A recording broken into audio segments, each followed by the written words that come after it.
Hello everyone, good morning and welcome back to my channel. কেমন আছো সবাই? আশা করি সবাই ভালো আছো ও সুস্থ আছো। আমিও বেশ ভালো আছি। শুভপ্রিয়া ক্রিয়েশনের আর একটা নতুন ব্লগে তোমাদের অনেক অনেক স্বাগত। যে যেখান থেকেই আমার এই ব্লগটা দেখো না কেন, তাদের অনেক ভালোবাসা আমার এই ছোট্ট ব্লগে। বন্ধুরা, পুরো ব্লগটা জুড়ে থাকার অনুরোধ রইল। আই হোপ আজকের ব্লগটা তোমাদের ভালো লাগবে। এখন ঘড়ির কাঁটায় বাজে ওই সকাল 7টা নাগাদ। ব্লগটা এখন থেকে স্টার্ট করে দিলাম তোমাদের সাথে নিয়ে। ঘুম থেকে ওঠা মাত্রই আগে বাসি বিছানাটা গুছিয়ে ফেলছি, কারণ আমার বর আমার আগেই ঘুম থেকে উঠে গেছে আর আমার ছেলে উঠেছে আমার সাথেই। তো ওই ঘরে ও গেছে ফ্রেশ হতে, বাবা ওকে ফ্রেশ করাচ্ছে। আর তারই মধ্যে দেখো আমি বিছানাটাও গুছিয়ে নিচ্ছি, কারণ ঘরের মধ্যে যদি বিছানাটা অগোছালো থাকে তাহলে পুরোটা ঘর না একদম দেখতে বিচ্ছিরি লাগে, জানো তো। তো সেই কারণে আগে সকালবেলা উঠেই বাসি বিছানাটা গুছিয়ে নিচ্ছি, তারপরে তো রইল সমস্ত কাজ পড়েই। যেদিন যেদিন আমার ছেলে আমার সাথে ঘুম থেকে উঠে যায় সেদিন না আমার তাড়াতাড়ি বিছানা গুছানো হয়ে যায়। আর যেদিন একটু লেট করে ওঠে তখন বিছানাটা পড়েই থাকে, ও স্কুল যাওয়ার পর তারপরে বিছানাটা গোছাই। আর আজকে যেহেতু আমার সাথেই উঠে গেছে তাই জন্য বিছানাটা আর ফেলে রাখলাম না। আর এখন দেখো এই জানলাটাও খুলে দিচ্ছি, কারণ ঘরের মধ্যে না অন্ধকার মতো। কিন্তু ভিডিও যে খারাপ আসছে তা কিন্তু নয়, সেটা তো দেখলেই। বিছানা যখন গুছাচ্ছিলাম ক্যামেরা ঠিকঠাকই আসছে, আলো। তো এখন গেটটাও দেখো, ওপরের গেটটাও খুলে দিচ্ছি। আর নিচে তো গেট রয়েছে, কিন্তু সেটা তো আমাদের নিচে রেন্ট রয়েছে, তো সেই কারণে আমি আর নিচে যাই না। ওপরের গেটটুকুই আটকে তারপর রাত্রিরে ঘুমোতে যাই।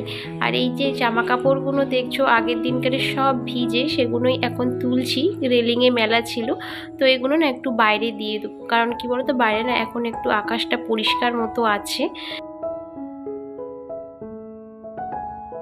পরিষ্কার কি, এই যে মেঘলাই করে রয়েছে কিন্তু বৃষ্টি হচ্ছে না। যাই হোক, যদি বাইরে দিয়ে একটুখানি মতো শুকায় তাতেই অনেক, তাই না বলো? বর্ষাকালে একটু হালকা করে জামা কাপড় শুকনো হয়ে গেলেই ফ্যানের তলায় দিয়ে দিলে না সারা রাতে শুকনো হয়ে যায়। কিন্তু আগের দিনকারের না যে জামা কাপড়গুলো এতটাই জল ঝরছিল বন্ধুরা, যে ফ্যানের তলায় আর দিতে পারিনি, তাহলে না মশারি বিছনা সবই ভিজে যেত। সেই কারণে দেখো এখন এই বাইরের দড়িতে দিতে হচ্ছে। কিন্তু আকাশের যা অবস্থা, মনে হচ্ছে একটু পরেই আবার ছুটতে ছুটতে আসতে হবে ছাদে। বর্ষাকালে এই একটা সমস্যা জামা কাপড় নিয়ে। তা বলে কি বর্ষা আসবে না বলো, বৃষ্টি হবে না? তা কি হয়? সব কিছুতেই যদি আমাদের প্রবলেম থাকে তাহলে প্রকৃতির কি দোষ? গরম পড়লে আবার বলি কি এত অতিরিক্ত গরম, একটু বৃষ্টি হয় না। আবার অনবরত বৃষ্টি হলে ভাবি যে একটু শুকনো হলে ভালো হয়, জামা কাপড়গুলো শুকিয়ে যায়। আমাদের না যতই দাও না কেন ততই যেন আমাদের নিয়ে প্রবলেম, সব কিছু আমরা না একদম মানিয়ে নিতে পারি না, এটাই হয় জানো তো।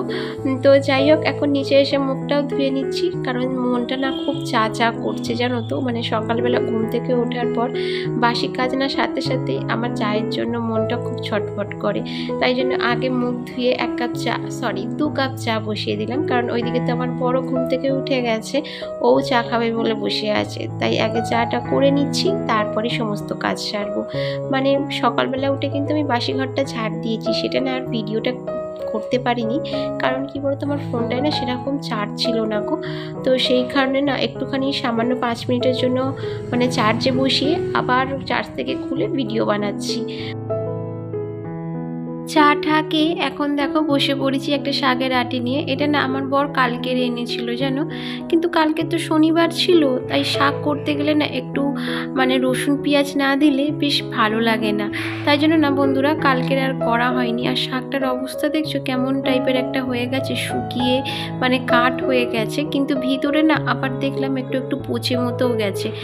ছাড়ালে হয়ে যাবে একদম একটুখানি, সেটা বুঝতেই পারছি দেখে, কিন্তু যখন এনেছিল তখন না খুব তাজা ছিল। আর বর্ষাকালের শাক তো বন্ধুরা একদমই থাকতে চায় না, পচেই যায় জানো। তো যাই হোক, যতটুকু পারি এর থেকে একটু বেছে বুঝে নিই, কারণ শাক না আমার খুব ফেভারিট, একদম ফেলতে ইচ্ছা করে না। আর শাক না শুনেছি ফেলতেও নেই জানো। তো যাই হোক, তোমরা সাথে থাকো আর পুরো ভিডিওটা আমার দেখতে থাকো। আর এখন দেখো বসে পড়েছি একটা দড়ি নিয়ে, কারণ দড়িটাকে না আমার ছেলে জড়িয়ে পেঁচিয়ে যা অবস্থা করে রেখেছে। তো এখন না ছাদে দড়ি খাটাবো, কারণ কি বলতো আগে যে দড়িগুলো ছিল তো সেগুলো না মানে একটু ছিঁড়ে ছিঁড়ে মতো গেছে। আর এই দড়িটা টাঙানোর সময় দেখো কি অবস্থা, মানে এটাকে জড়িয়ে পেঁচিয়ে এমন করে রেখেছে এটাকে খোলা না পর্যন্ত ছাদে বাঁধা যাবে না। তো আমার বর এটাকে দেখে এতটাই রেগে গেছে যে বলার মতো নয়। আর এখন দেখো আমাকেই বসে বসে এটাকে খুলতে হচ্ছে, কারণ ছিল তো হাতের কাছেই আর আমার ছেলে এটাকে সর্বনাশ করেছে। তো এখন চলে আসলাম দেখো রান্নাঘরে, আর আজকের এনেছে ভোলা মাছ। আর মাছটা না অনেকটাই বড় জানো তো, তো সেই জন্য এভাবে পিস করা রয়েছে। আর তার সাথে দেখো আলু পেঁয়াজ আদা রসুন সমস্ত কিছু কাটায় মাছটাকে রান্না করব বলে। আর তার আগে এই যে শাকটা যে বেছেছিলাম সেটাও ভেজেছি, আর আলু পটল একটু ভেজে রেখেছি। আর এই যে দেখো এখন মাছের ঝোলটাও বসিয়ে দেবো, মানে একটু মাখা মাখা করে করব। ভোলা মাছ তো মানে একটু ঝোল তো ভালো লাগে না, একটু মাখা মাখা করে করলে বেশ ভালো লাগে খেতে। অবশ্যই একটু আলু দেবো, কারণ আমার ছেলে খাবে তো, একটু আলু না দিলে হবে না।